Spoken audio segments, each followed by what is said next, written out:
Dunay nangutana kung unsa kunoy kahulugan ni Isaya nga dambok. Ato lang siyang tagon sa ngalan nga NY.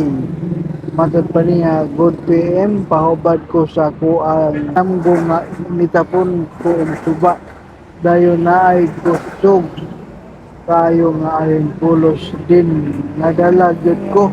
Unya ni sumpay nga nakauli ra ko sa balay nga pag-agi nako sa mua silingan okay ra ang ila balay unsa man hubad ani. Salamat, daghang salamat sa pagparangat sa imong pangutana NY. Matod pa diri sa libro ni Professor Swami ang alimpulos sa imong nga damgo nagkahulugan og panagbingkil sa kabanay or kaliwat, magbantay sa mga taong maliputon kay tingalig mabuko-buko ka, panagbangi sa nanaghigugmaan. Kung doon na kamoy mga damgo nga gusto ninyong mahibawan ng kahulugan, i-comment lang sa ubos.